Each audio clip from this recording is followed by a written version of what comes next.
Hi friends, எல்லோரும் எப்படி இருக்கீங்க? சவுதி அரேபியாவில் வேலை செய்யும் நண்பர்களுக்காக ஒரு சில முக்கியமான தகவல் தான் இந்த வீடியோவில் சொல்ல இருக்கிறோம். அதாவது நீங்கள் இப்போ சவுதி அரேபியாவில் வேலை செய்து கொண்டிருக்கும் பொழுது ஏதாவது மணி ட்ரான்ஸ்ஃபர்லாம் நீங்கள் பண்ணுவீங்களா? ஊருக்கு பண்ணும் பொழுதோ இல்லைனா ஊரில் உங்களுடைய அக்கௌண்ட்டுடைய ஸ்டேட்டஸ்லாம் தெரிஞ்சுக்கொள்ள மேலும் சில முக்கியமான தகவல்களுக்கெலாம் இந்தியாவில் நீங்கள் யூஸ் பண்ணுற சிம்மு பார்த்திங்கன்னா உங்களுக்கு சவுதி அரேபியாலையும் அவசியம் தேவைப்படும்.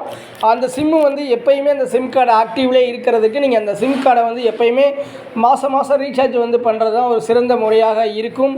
நீங்கள் எந்த சிம் கார்டு இந்தியா சிம் பயன்படுத்துகிறீங்க அப்படின்றத காமெண்ட் செக்ஷனில் சொல்லுங்கள்.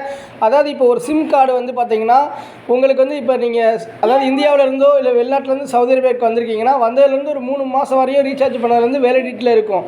ஆனால் அதுக்கப்புறம் அந்த சிம் நம்பரை வேறு யாருக்காவது கொடுத்துருவாங்க. அதனால் அது ரீசார்ஜ் பண்ணுறது தான் மாதம் ஒரு குறைந்த கட்டணத்தில் நீங்கள் ரீசார்ஜ் பண்ணிட்டு ஆக்டிவில் வைக்கிறது தான் ஒரு சிறந்த முறையாக இருக்கும் அப்படின்றதையும் தெரிஞ்சுக்கங்க. அதே மாதிரி இப்போ சவுதி அரேபியாவில் பல்வேறு இடங்களில் மழை பொழியும் அப்படின்றத சவுதி அரேபியாவுடைய வானிலை ஆய்வு மையம் தரப்புலேருந்து சொல்கிறாங்க. அதாவது சவுதி அரேபியாவில் பெரும்பாலான இடங்களில் மழைப்பொழிவு இருக்கும். நீங்கள் வசிக்கிற இடத்துல மழைப்பொழிவு இருக்கா இல்லையா அப்படின்றத கமெண்ட் செக்ஷனில் பதிவு செய்யுங்க.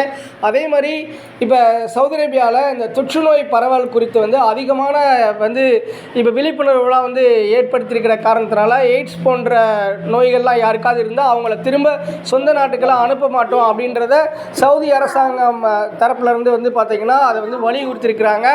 அதாவது தொற்றுநோய் பரவல் குறித்து மக்களுக்கு போதுமான விழிப்புணர்வு இருக்குது அப்படின்றத சொல்கிறாங்க. அதே மாதிரி வெளிநாட்டு தொழிலாளர்களுடைய பெரும்பாலான பிரச்சனைகள்லாம் பார்த்திங்கன்னா ஒவ்வொன்றாக தீர்க்கப்பட்டு வருகிறது. இப்போ லேபர் கோர்ட்டில் கேஸ் ஃபைல் பண்ணுவாங்களா, அதில் அதிகமான கேஸ்களுக்கு வெளிநாட்டினராக இருந்தாலும் சரி உள்நாட்டினராக இருந்தாலும் சரி அதாவது பல்வேறு வழக்குகளுக்கெல்லாம் தீர்வு காணப்பட்டுள்ளது. அதே மாதிரி இப்போ சவுதி அரேபியாவில் உள்ள வெளிநாட்டவர்கள் ஏதேனும் பிரச்சனைகளை நீங்கள் எதிர்கொண்டால் இப்போ சப்போஸ் இந்தியர்களாக இருக்கும் பட்சத்தில் இந்திய தூதரத்தை நீங்கள் தொடர்பு கொண்டீங்கன்னா ஸோ உங்களுடைய பிரச்சனைகளை அவங்க சவுதி அத்தாரிட்டிஸ்டன் கலந்து ஆலோசித்தும் உங்களுடைய நிறுவனங்களும் உங்களுடைய ஸ்பான்சர்கிட்ட கலந்து ஆலோசித்து உங்களுக்கு தீர்வு கிடைக்கிறதுக்கும் வழி இருக்குது. அதே மாதிரி இப்போ சவுதி லேபர் கோர்ட்டில் நீங்கள் ஃபைல் பண்ணால் கூட உங்களுக்கு தீர்வு கிடைக்கிறதுக்கும் வாய்ப்பு இருக்குது அப்படின்றதையும் தெரிஞ்சுக்கோங்க. அதே மாதிரி புதுசாக சவுதி அரேபியாவிற்கு வருகிற நண்பர்கள் உங்களுக்கு கிடைக்கக்கூடிய சம்பளங்கள் எவ்வளவு அப்படின்றத நீங்கள் கால்குலேட் பண்ண தெரியணும். ஏன்னா ரொம்ப குறைவான சம்பளத்தில் பார்த்திங்கன்னா சவுதி அரேபியாவில் இப்போ வரையும் நிறைய பேர் வேலை செஞ்சுட்டு எப்படி ஊருக்கு போகணுன்னு தெரியாமல் அதாவது ஏண்டா வந்தோம் அப்படின்ற மாதிரிலாம் இருக்காங்க. அந்த மாதிரி குறைவான சம்பளத்தில் யாரும் தயவுசெய்து கஷ்டப்படாதீங்க. அதுக்கு ஊர்லேயே வேலை செய்வது ஒரு சிறந்த முறையாக இருக்கும்.